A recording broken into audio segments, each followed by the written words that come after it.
11조는 일반 헌금이 아닙니다.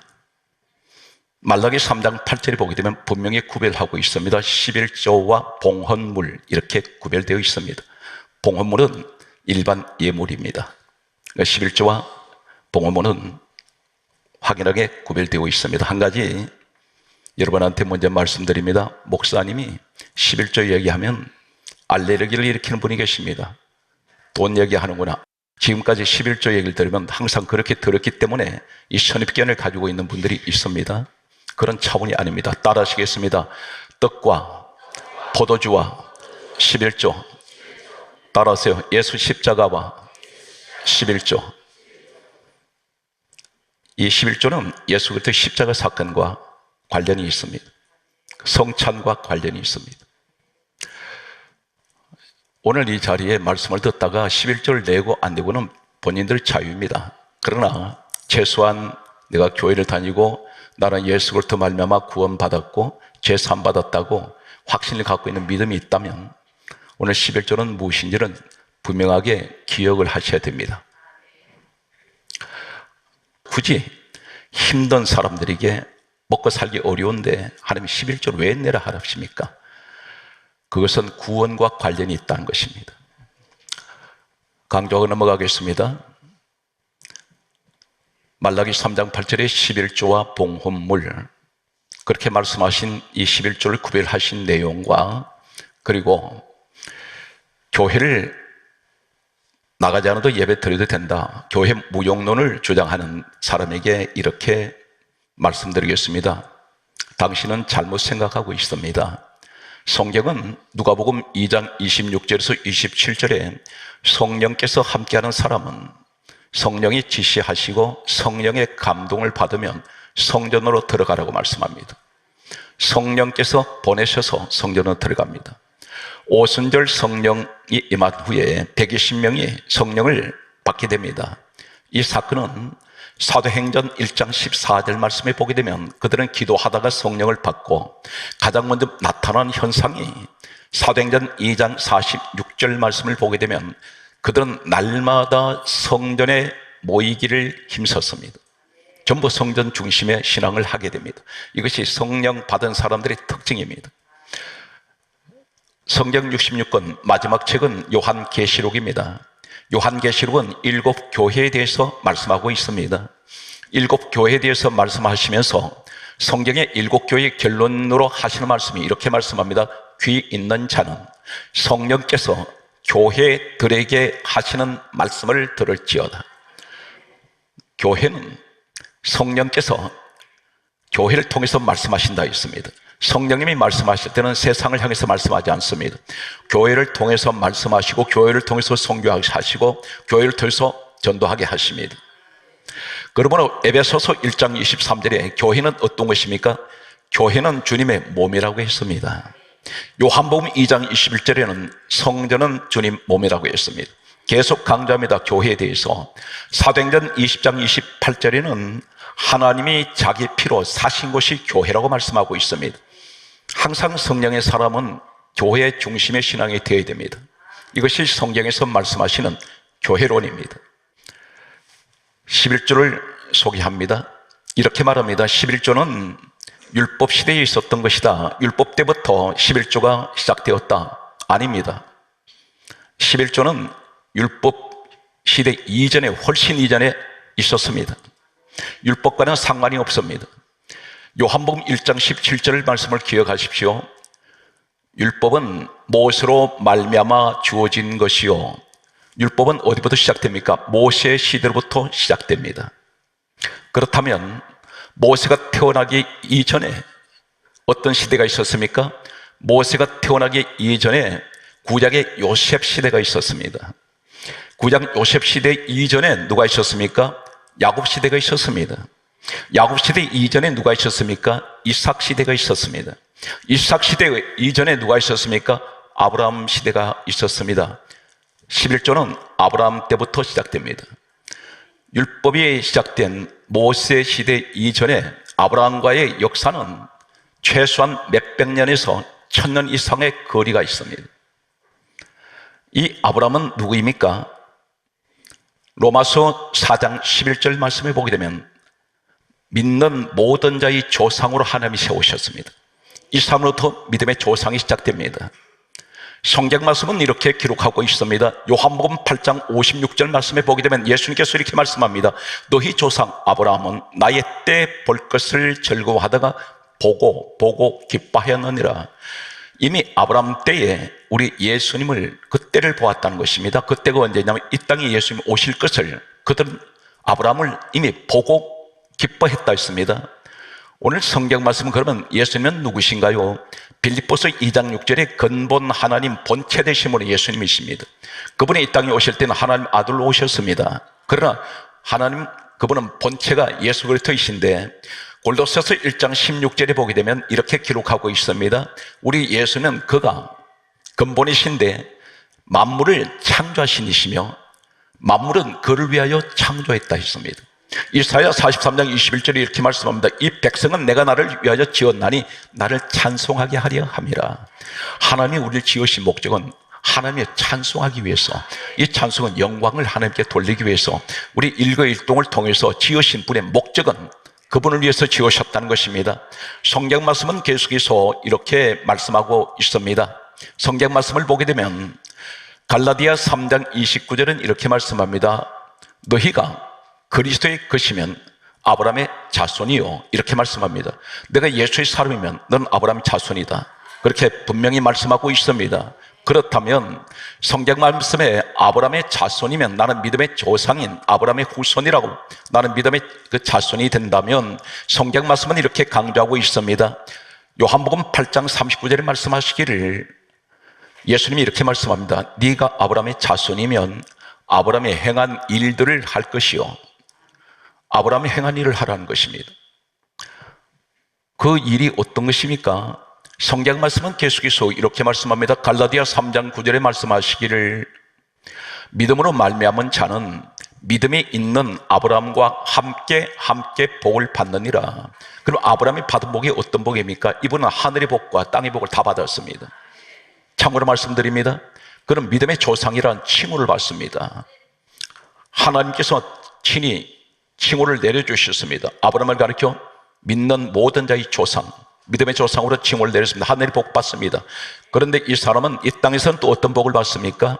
창세기 25장 7절 말씀 보게 되면 장수의 복을 받는데 175세를 살게 됩니다. 무병장수한 사람입니다.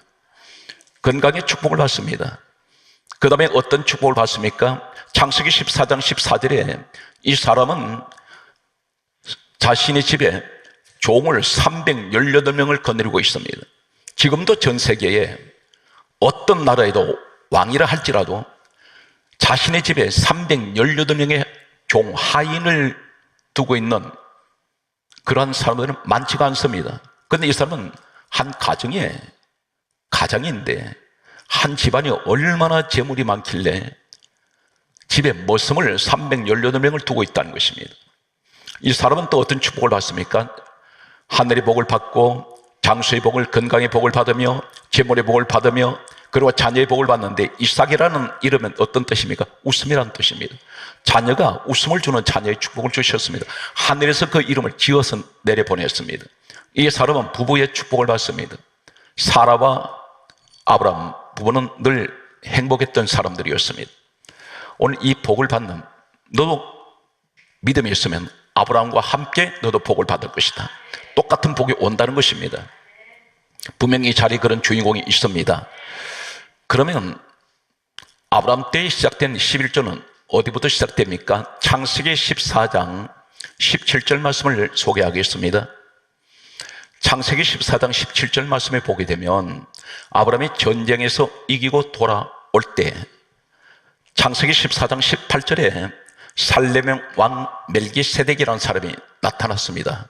처음 만나는 사람인데 이분이 들고 나온 것이 떡과 포도주를 들고 나옵니다. 놀라운 사실이 소개됩니다. 떡과 포도주를 들고 나오면서 그는 지극히 높으신 하나님의 제사장이었더라. 말로 표현할 수 없을 만큼 지극히 높으신 제사장이라는 것입니다. 그렇다면 이 제사장 제도가 언제 세워졌냐면 모세 시대 때 율법이 주어지면서 제사장 제도가 세워집니다. 그런데 이분은 모세 율법이 있기 전에 약 1000년 이상의 훨씬 이전에 제사장이라는 것입니다. 그러면 이분은 누굽니까? 이 땅의 제사장들은 사람들이 전부 다 기름 부어 세웠습니다. 그런데 이 멜기세덱 제사장은 사람이 세운 제사장이 아니라는 것입니다. 그런데 이 멜기세덱이 창세기 14장 19절을 보게 되면 떡과 포도주를 가지고 나타나서 아브라함에게 간단하게 이렇게 축복을 합니다. 천지의 주제시요 지극히 높으신 하나님이여 아브라함에게 복을 주옵소서. 이 복의 한글에는 단순한 복인데 바라크입니다. 히브리 원문은 바라크. 그런데 창세기 14장 20절 말씀에 보게 되면 또 이렇게 말씀합니다. 너의 대적을 너희 손에 붙이신 지극히 높으신 하나님을 찬송하라. 하매 여기서 얻은 것에서 아브라함이 10분의 1을 멜기세덱에게 주었더라 이렇게 기록합니다. 이것이 11조의 첫 시작입니다. 두 가지를 주목합니다.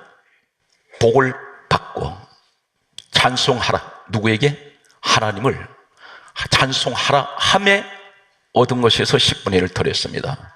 여기에 네 가지를 요약하면 떡과 포도주가 나오고 멜기세덱은 누구일까요? 그리고 여기서 이 복을 받았는데 이 복이 무엇입니까? 찬송이 무엇인가요? 창세기 14장 19절에 복이라는 멜기세덱 입에서 주어진 축복이 무엇입니까? 바라크. 20절에 말씀하는 찬송하라. 찬송이 바라크입니다. 똑같은 히브리 원문 똑같습니다. 그런데 이 바라크란 축복이 어디로 옮겨가느냐면 최초의 이 땅에 사람에게 죄가 들어오기 전에 창세기 1장 28절에 하나님께서 사람을 지으셨을 때 첫 말씀이 복을 주어 생육, 번성, 충만, 정복, 다스리라. 5가지 이것을 오복이라 그럽니다. 이 복은 인간이 누리는 모든 복이 다 들어있습니다. 생육의 복은 태어나서 죽을 때까지 건강의 축복입니다. 그리고 번성하고 충만하고 정복하고 다스리나 모든 걸 지배할 수 있는 이것을 주는데 이 복이란 말이 바라크입니다. 이 축복이 어디서 왔나요? 떡과 포도주 축복을 받고. 떡과 포도주가 무엇입니까? 성경 말씀을 소개합니다. 구약 성경은 예수님께서 이 땅에 오시기 전에 기록된 내용입니다. 이 성경 누가 기록했습니까? 성경 66권은 사람이 기록은 했는데 기록하게 하신 분이 누구냐면 이사야 34장 16절에 너희는 여호와의 책을 읽어보라. 여호와의 책은 성경입니다 하는 말씀인데 이렇게 말씀합니다. 여호와의 입이 이를 명령하셨고 글씨 한자 한자를 기록하도록 하나님이 친 명령하셨다는 것입니다. 그것이 사람이 기록을 했습니다. 그리고 그의 영이 이것들을 모으셨다. 성령께서 모으셨습니다. 그러니까 성령 하나님께서 성경을 정리하셔서 우리에게 주어졌다는 것입니다. 디모데후서 3장 16절은 모든 성경은 하나님의 감동으로 기록이 되었습니다.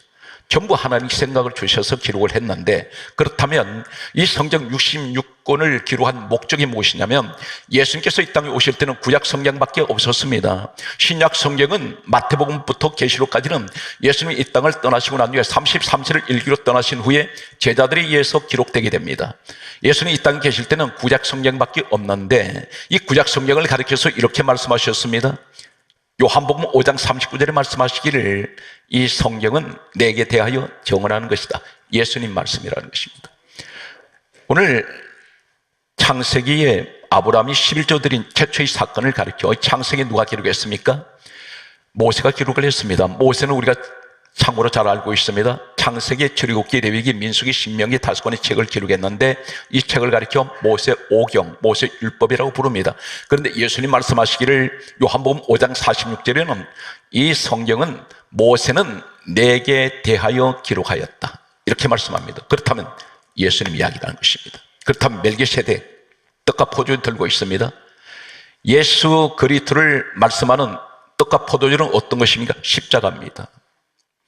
예수님 십자가에 죽으시면 흘리신 그 피, 그리고 우리가 성찬할 때 본래 성찬은 이렇게 조각을 내서 떡 조각을 내서 집어먹는 것이 아니고 초대교회 때는 큰 빵을 가지고 사람들이 줄을 서서 나오면서 떴습니다. 이것이 바로 뭐냐면 주님 몸이 떡해지는 것을 의미하고 있습니다. 예수님께서 이 땅에 오셔서 이렇게 말씀하십니다.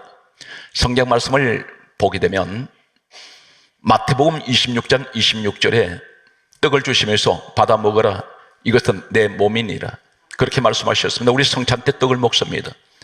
그런데 이 떡을 먹으면 어떻습니까? 성경 말씀은 이렇게 기록하고 있습니다. 요한복음 6장 51절에 말씀하시기를 이 떡을 먹으면 영생하리라. 멜기세덱, 이 사람이 아브라함의 떡 가지고 있습니다. 영생의 축복을 말합니다. 예수 그리스도의 몸을 의미하고 있다는 것입니다. 마태복음 26장 28절에 예수님이 이렇게 말씀합니다. 포도주를 주시면서 받아 마시라. 이것은 죄 사함을 얻게 하려고 흘리는 바 나의 피, 언약의 피다. 포도주는 피를 말합니다. 지금 멜기세덱의 떡과 포도주 들고 있습니다. 그런데 이 피를, 포도주를 말씀하는 내용은 또 어떤 것입니까? 성경 말씀에 보게 되면 이렇게 기록하고 있습니다. 요한복음 6장 56절 말씀에 보면 다음과 같이 말씀합니다. 내 살을 먹고 내 피를 마시는 자는 내가 그 안에 거하고 나도 그 안에 거하리라. 거한다는 말은 하나 된다는 겁니다. 지금 아브라함이 이 축복을 받았다는 것입니다. 아브라함 때로부터 이제 예수님이 이 땅에 오실 것을 미리 아브라함을 통해서 예수님 오시면 십자가 사건에서 오늘 피를 흘리시면 모든 죄를 사함받는, 우리가 지금 이 피의 축복을 받고 있는 것이 어떤 것입니까? 성찬을 하실 때, 포도주 마실 때 우리 어떤 생각을 가져야 됩니까? 예수 그리스도는 요한일서 1장 7절에 예수의 피가 우리를 모든 죄에서 깨끗하게 하셨습니다. 나는 깨끗함을 입었습니다. 그래서 포도주를 내가 마시는 것은, 예수 피를 의미하는 포도주 마시는 것은, 하나님, 오늘 또 나는 예수 피로 죄 사함 받았고, 그래서 오늘 또 이것을 기념하기 위해서 잊지 않습니다. 그래서 나는 오늘 또 이 성찬에 참여하고 있습니다. 이 고백이 있기 바랍니다. 그리고 성경 말씀은 이렇게 강조합니다. 예수 그리스도 피는 어떤 축복을 가져옵니까? 히브리서 9장 12절에 예수 그리스도 피는 우리에게 영원히 죄를 속죄시켰습니다. 더 이상 우리는 죄인이 아닙니다. 예수 피로 우리의 죄값을 예수님이 대신 십자가에서 치르셨다는 것입니다. 이 축복을 아브라함이 받았습니다. 그래서 11조 드렸습니다. 무엇을 의미합니까? 나는 죄 사함 받은 사람이라는 것입니다. 그래서 11조를 드립니다. 이 고백이 있어야 됩니다. 하나님께서 멜기세덱에게 그거 내놓으라고 말한 적 없습니다. 11조 드리라 한 적 없어요. 아브라함이 드렸습니다. 이것이 11조 유래인데 여기서 뭘 느낍니까? 과연 나는 떡과 포도주의 축복을 받았습니까? 그렇다면 11조 드려야 됩니다. 성경을 정확히 알고 비판을 해야 됩니다. 성경을 계속해서 소개하겠습니다. 구약 성경에는 11조 10분의 1이라는 이 히브리어 원문은 50회 기록되어 있습니다. 신약 성경에 11조 10분의 1 이 말씀은 약 10번 기록되어 있습니다. 기독교를 비판하는 11조를 드리지 말라고 말하는 사람과 또 이런 주장을 합니다. 예수님이 언제 11조 드리라고 한 적이 없지 않느냐, 이렇게 말합니다. 대단한 오해입니다. 신약 성경 히브리서 7장 1절에서 3절 소개를 하겠습니다. 이 내용에서 보면 히브리서 7장 1절에 살렘 왕 멜기세덱이 또 등장합니다. 창세기 14장에 멜기세덱이 신약이 옵니다. 2절에 이렇게 말씀합니다. 그는 의의 왕, 살렘 왕, 평강의 왕, 이렇게 말하면서 신약 성경 히브리서 7장 3절은 이렇게 말씀합니다. 그는 아버지가 없고 어머니도 없고 족보도 없고 시작한 날도 없고 생명의 끝도 없어 하나님 아들과 닮았어, 이렇게 기록합니다. 아버지도 없다 했습니다. 이 땅의 모든 사람은 아버지가 있습니다. 어머니도 없다 했습니다. 이분은 사람이 아니라는 것입니다. 그리고 그는 족보도 없다 했습니다. 우리 혈통에 있습니다. 그런데 멜기세덱은 혈통도 없습니다. 그리고 시작한 날도 없고 생명의 끝이 없다 했습니다. 영원한 분, 그분이 구약에 오시는 예수 그리스도의 모습을 예표하고 있습니다. 누구를 통하여? 멜기세덱을 통하여. 그런데 여기서 히브리서 7장 3절에 귀담아 들으시기 바랍니다. 닮아서, 이 말씀은 구약은 본래 원문이 히브리어이고 신약은 본래 원문이 헬라어입니다. 그런데 히브리서 7장 3절에 하나님 아들과 닮아서 이 말이 헬라어로 아포모이 오메노스입니다. 헬라어로 보게 되면 제가 여러분 참고로 그렇게 말씀드립니다. 아포모이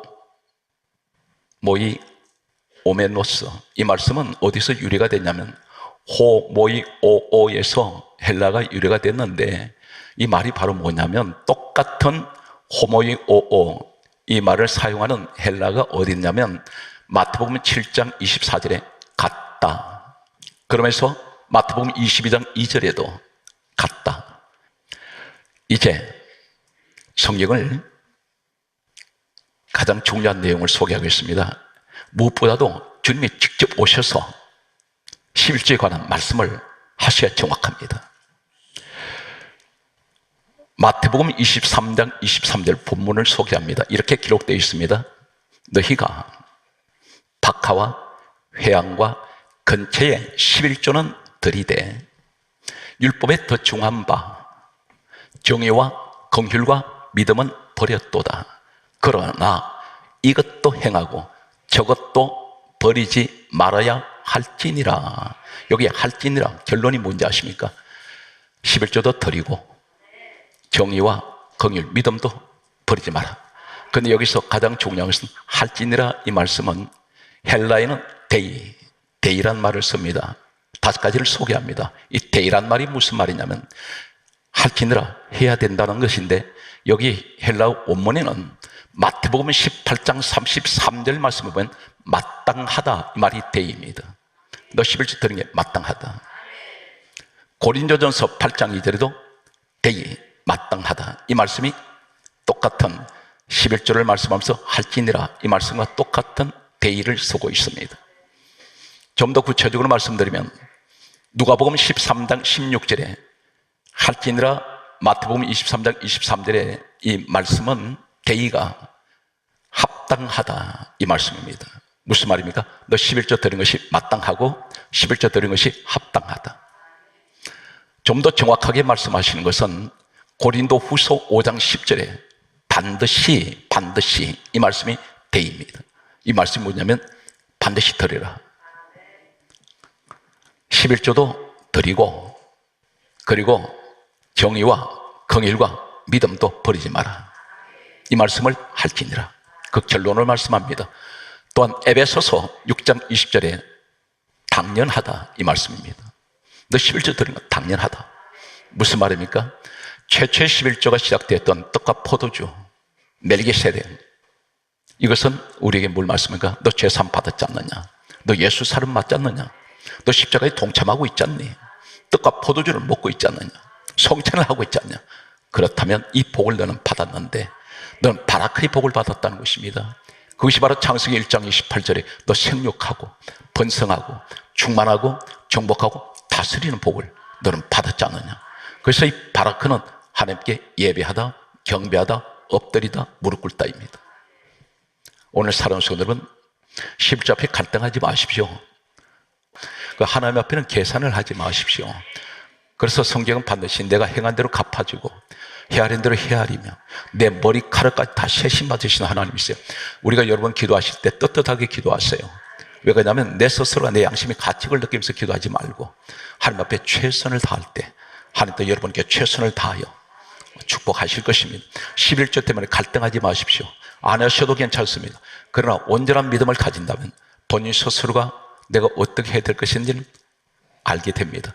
오늘 또 범사에 하나님의 11조 축복이 함께 하시기를 예수 그리스도 이름으로 축복합니다.